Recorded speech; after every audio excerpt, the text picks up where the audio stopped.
Good to see everybody that is here with us tonight.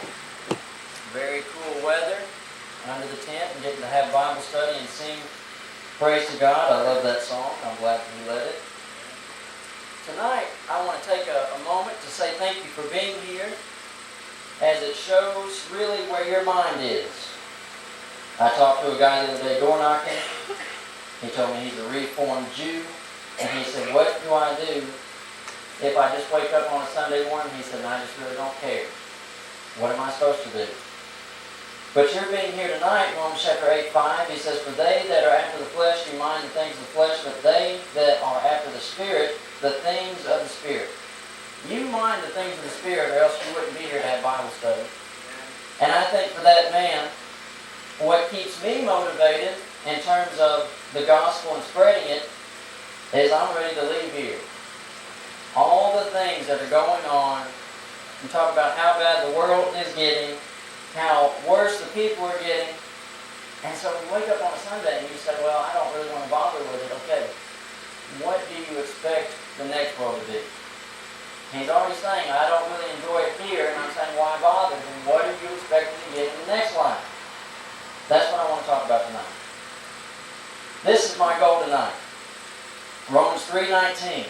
"Now we know what things soever the law saith, it saith to them who are under the law, that every mouth may be stopped and all the world may become guilty before God." I would like for everybody basically to leave this tent tonight and think about how awful you are, and myself included. And when we look at Romans 3:19, you ever seen independent Baptist churches? They got on the sign. I went to one in Danville with Mark, and the sign said, "Independent Baptist, King James only, hellfire and brimstone." So tonight when I say I want you to leave guilty, I'm not talking about we're fixing to get down hellfire and brimstone. I'm wanting us to look at ourselves as guilty to then realize and see how good God is. In Romans 5 verse 8 it says, "But God commendeth His love toward us, in that while we were yet sinners, Christ died for us." People that say the Bible is confusing and they talk about how bad God is, that's what Larry Serve, the atheist, used to say, God is an evil child over an anthill. You read the Bible, it's about taking awful people who will mistreat one another, who will actually mistreat their own family members, who will turn on their parents and their siblings, who will steal from people who can't protect themselves, and he said, "I'd like to give them an opportunity to be saved." He shows His love toward us. Now tonight, when we say you're guilty, this isn't the goal. People who say God will not forgive me do not know the truth about the Bible. Amen. There's not a person in here that when they find the truth and they're saying, "I will believe this truth," that God will not forgive. And then people who look at it and they say, "Me in the church, you got to be kidding." That's not what we're saying tonight. We're not trying to paint anybody out to be so bad that you cannot be in Christ's church, because Romans 3:10 says it's written, "There is none righteous, no, not one." I've never been to prison. I really haven't been. I've never been arrested. I haven't been in trouble with the law so much as recording people. But I'll tell you, before I obeyed to God, I was headed to hell just like anybody else. There is no person that's going to be saved by their righteousness. They're going to be saved by Christ. Everybody, unless they're in the Lord's church, having been covered by the blood of Christ, is hell-bound. Now, when I say it that way, that's not too bad, is it? I mean, I'm not fist-pumping yet, I'm not stomping. I'm saying people who are not saved by Jesus' blood, they're going to go to hell. You can do a general reading of the Bible and find that. How good God is. But when we show this in the lesson tonight, I'm going to show at the end of it, when we see how good God is, you're still going to despise Him. Some of us will. In Romans 2 verse 4, he said, "Or despisest thou the riches of His goodness and forbearance and long-suffering, not knowing that the goodness of God leadeth thee to repentance." Now you think about the word despise. The way they use it then is not necessarily the way that we use it now. In Matthew 6:24, you have another usage of it. "No man can serve two masters, for he will either hate the one and love the other, or else he will hold to the one and he'll despise the other." When it says you despise the riches and goodness of the forbearance and long-suffering, it just simply means you reject it. That's all that means. We're not saying that you just up and out hate God. We're saying that you're not accepting, not taking in the blessings that He offers. And this is it. In Romans 2:4 it says you reject it. You're drowning in the ocean and somebody sends you a lifeline and you say, I got it. I'm okay. That's what it means to despise the goodness of God. There are aspects in life. One of the examples I thought about putting up a picture of Michael when he was a little bit younger. Micah had to go to court because the what are they called? Westover Baptist took him to court on trespassing charges. Now, can you imagine Micah, when he was like 20 years old, he tells the lawyer, I'll defend myself. I've got this. Well, when we come to the Bible and you say, no, I've got this, and we try to present maybe an aspect that you don't agree with. And I'm talking about the idea that there's only one church, and there's only one way to be saved, and that's through Jesus Christ, and it actually does involve water baptism. And that's in the Bible. And then you turn around and say, well, that's not what my church taught me. Then you might as well say, I don't need your life raft. And you might as well be in court and tell the lawyer, I actually think I can do this better than you, sir. When you despise God's goodness, you're not saying, I hate God. You're saying, I don't need what the Bible presents. Who despises God's goodness? Anyone that will tell you that one church is as good as another despises God's goodness. Amen.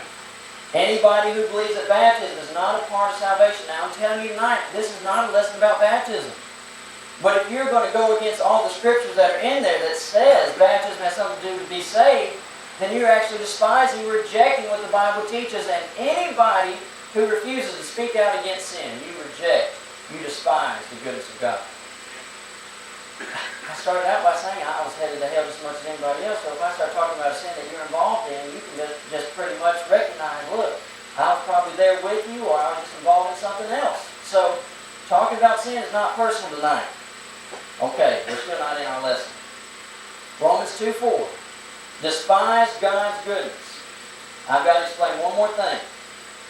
I'm going to use an illustration throughout the entire lesson. I've got to make sure that you're not hung up on just the illustration. In Mark 8, Jesus said to His disciples, take heed and beware the leaven of the Pharisees and the leaven of Herod. And they reasoned among themselves, saying, it's because we don't have any bread. It's not about the bread. Dad did a lesson years ago, and I don't think it'll ever leave me. I didn't even hear it, but I've heard him tell a story. He was talking about people that fish use different lures, and a lady in the back just tuned out, said, I don't fish. Okay, we're not talking about bread tonight, but what we are talking about is the gospel and Obamacare. Now, come on. I said I was headed to hell for obey the gospel. A Republican is going to see a Democrat in hell and say, I can't believe we're here together.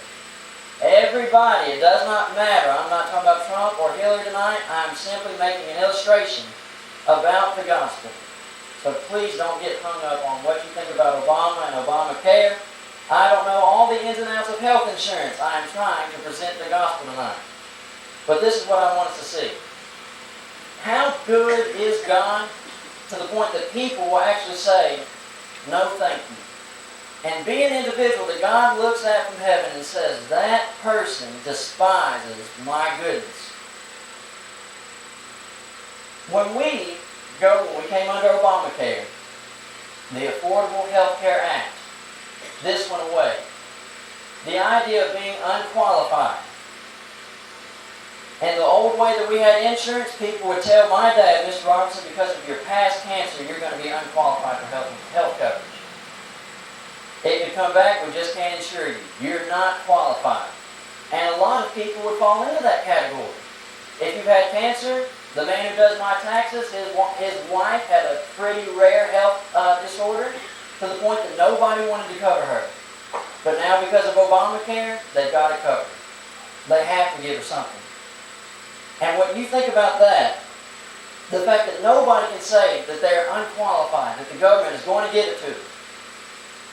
Does anybody in here realize that? And do you appreciate that aspect of Obamacare? I know my dad does. He had cancer and he's saying, I'm glad that I cannot be unqualified. That is how the gospel works. Anybody who can realize that they've made a plan to where we're saying people that have had past sicknesses, we don't want to punish them for the fact that they had an illness. We would like to still help them. That is what the gospel is. In Romans 5 verse 6, For when we were yet without strength, in due time Christ died for the ungodly. Think about that. I look at the community. I saw somebody walking down the street the other day with their pants down to their knees. And I said, for the money that he spent on those jeans that don't fit, he could have just bought some khakis and he would look nice. And I just think about all the stuff that's going on. I think about how many kids don't have a daddy. I think about how many drunks in the town. I think about the unemployment rate. And guess what? They're not unqualified. They got to make some changes. But that's exactly who Christ died for. When Jesus was hanging on the cross, he was thinking about me when I'm committing my sin. He wasn't thinking about me going down into the water. He wasn't thinking about me confessing his name before other people. He was thinking about the sins that I was going to commit. And he was saying, I want to give him opportunity and not punish the past sins, not say that he's unqualified. I'm going to take the ungodly people to make them clean. Now, what do we think about the gospel? That is good. Truth. Everybody in here, you're qualified. Now, that doesn't mean you're not going to have to meet some regulations. That doesn't mean you're not going to have to see some guidelines that go with it. But look at who he had in mind. Romans 5, verse 8. But God commendeth his love toward us, in that while we were yet sinners, Christ died for us. I hear people talk about bad individuals, and I can't remember who it was the other day, but they were talking about somebody who was so awful. And this is what it was. It just was not the other day, it was just a couple minutes ago. Dad was talking to a homosexual on TV named Troy, and somebody told Dad, leave him alone. Do you think he's ever really going to change? How many people change? Homosexual or not? You don't have to be a homosexual. You might just be not even a drunk. You might be someone who's a weekend drinker, tailgate party. Look, that's who he died for.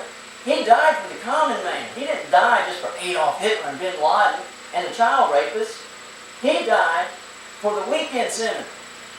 He died for the civil person out in the community who's going to work a job, but who may on occasion hit his wife, who will watch things on TV that he's not supposed to watch on TV.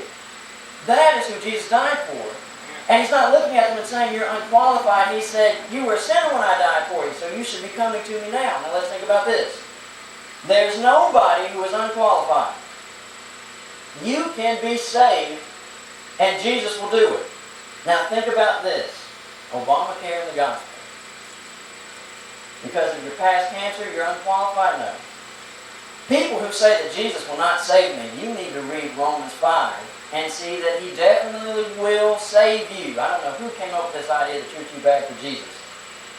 You're not going to say your past cancer made you unqualified, your past sin made it to where God is not even thinking about you. Then you come around in this aspect. If you weren't disqualified in the beginning to have it offered to you, what's going to disqualify you once you have it? Now think about this. You weren't qualified because you had cancer. We cannot afford to insure you. Now you have the insurance. Mr. Robertson, because you recently had pneumonia, we're dropping your health coverage. Now think about which is greater. You got pneumonia or you got stage 3 colon cancer. What's going to disqualify you once you have it? Now let's be careful now. But let's look at what the Bible says. In Romans 5, right after he said that he died for the ungodly, and right after he said he died while we were yet sinners, he says in Romans 5, verse 9 and 10, much more then, being now justified by his blood, we shall be saved from wrath through him. Now this is the important part. For if, when we were enemies, we were reconciled to God by the death of his Son, much more, being reconciled, we shall be saved by his life. Now think about this. You're a child of God. Nothing about you changed when you went under that water except for the way God views you. You used to be separated, not his child. Now you are. It does not mean that you're going to live perfectly. It does not mean that you're not going to ever sin again. But think about this. If he would actually die for you in the state where you lived in your sin, why do we think that when we sin now, when we make our mistakes, when we make our choice to disobey, that means you're now disqualified and cast off? That would be just about the same as saying, we accepted you when you had colon cancer, but now that you got pneumonia, we're cutting your insurance. He died for us when you were in your worst state. Now you take a minute and think about your worst state. I'm literally thinking about mine. I'm telling people that they're going to hell, and I'm practically involved in the same thing they are. And I have somehow devised in myself that I'm going to be okay because I'm the one saying it, even though they won't say it. You can think about when you were a young person, the stupid stuff you did, the people that were trying to help you, that would call you back, and you just said, those old coots don't know anything, they're hypocrite, they're da-da-da-da, but think about this.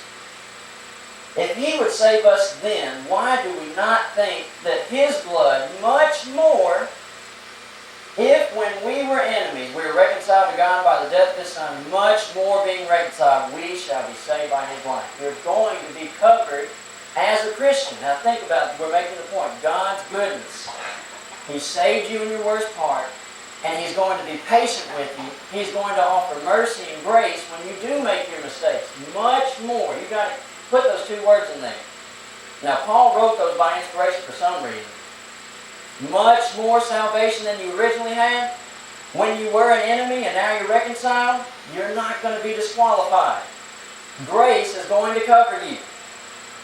Now, does that sound like it's getting close to one second always say? Because I'm going to make some statements to go with it. But you've got to realize, these people said to Paul, when he made these statements, they were saying, well, what do we do? Sin that grace may abound?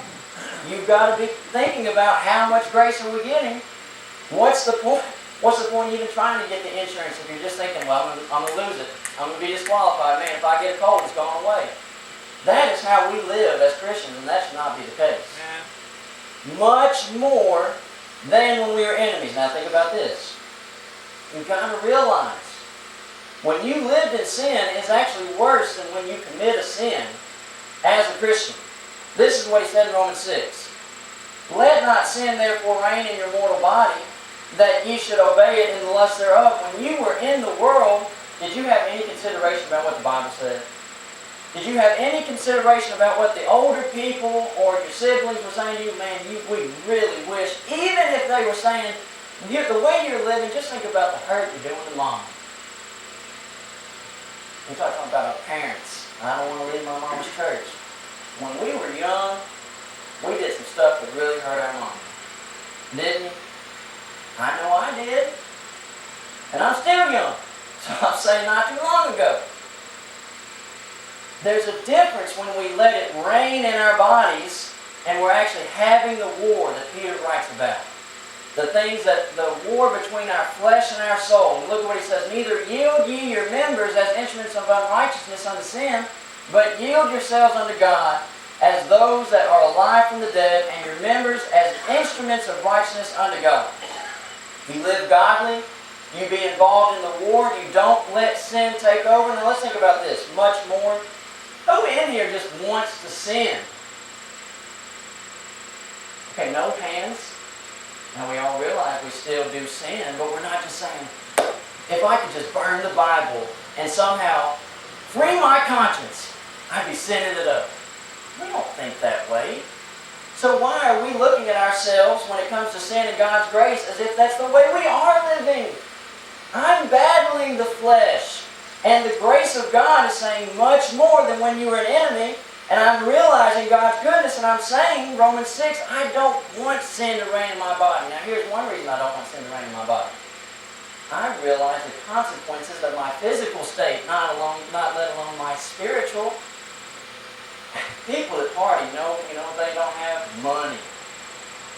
Work all week long, and it's gone in the weekend, and they talk about, well, if gas prices would come down.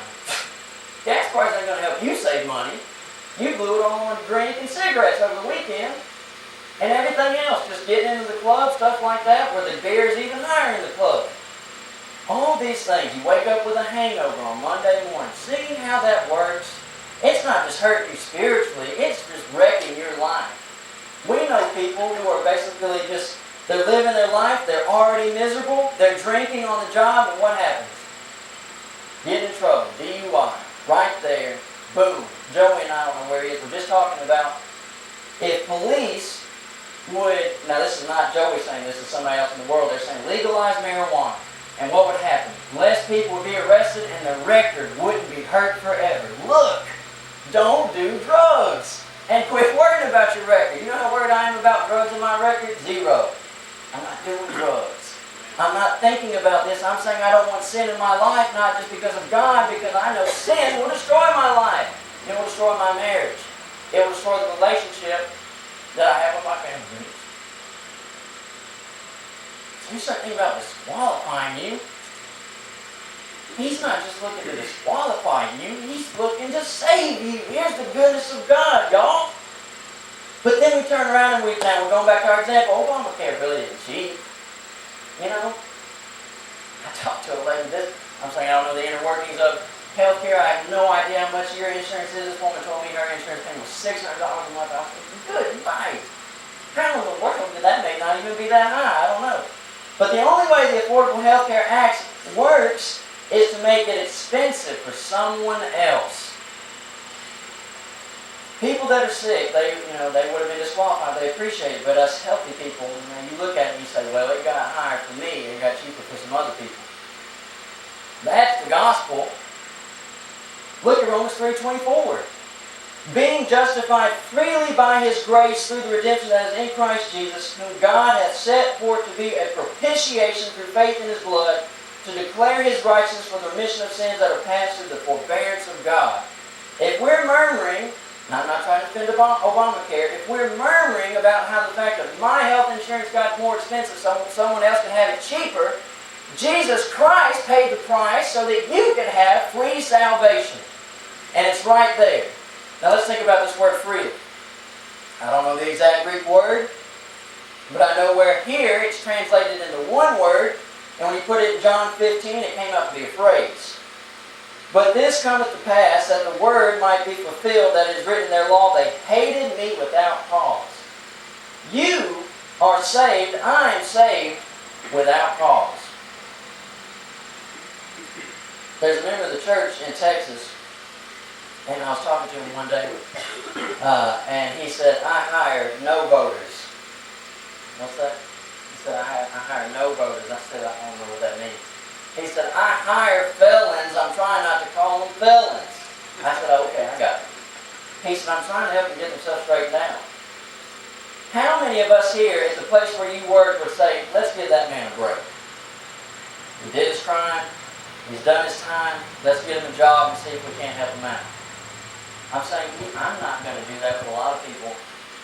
I'm not going to bring them into the situation where I am, where they could actually damage my reputation, where they could damage my workspace. But that's exactly what happened here in the gospel. There was nothing for God to benefit by making His Son. Now think about this. Sometimes we think about Jesus when we read the Bible. It's almost like Jesus is a made-up character. He was in the flesh. And as bad as it hurts for you just to get hit upside the head by anything, He was crucified.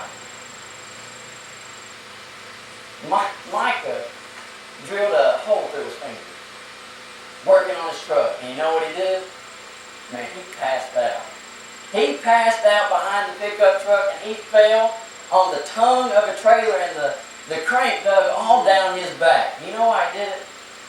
Micah passes out anytime he gets hurt. And your body's made that way. You don't want to deal with pain. You think about the pain, the worst pain that I have had, the wrecks I've been involved in, I passed out. I was in the hospital, my hand was infected, and they put this medicine straight in my arm that they were supposed to mix with my IV for 15 minutes. I'm 9 years old, I'm rolling around on the bed, just crying my eyes out, and this woman saying, now keep in mind we're in Madrid, so this is a foreigner. Don't cry, you make mama cry, and I'm just bawling. I'm saying, shut up! I'm hurting. But you think about what it took for you to have salvation, what it takes for me to have salvation. Free does not just mean no price. It means without a cost. There was no reason that Jesus should have died to help felons, but there's no reason that Jesus should have died to save the 9-to-5 worker who doesn't cause any trouble. Without a cost. The word propitiation, that's what it means. He took our place on the beating pole.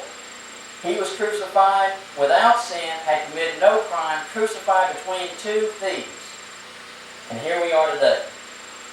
And we got people arguing about, well, my church is just as good as your church. I don't have a church. Jesus when He freely, without cause, paid the price for my sins. He paid the blood to build a church. And you're telling me today that a church that didn't start until the 1900s, the Pentecostal church, is just as good? You're not thinking about the cross if you can say that a church that came after is just as good. This is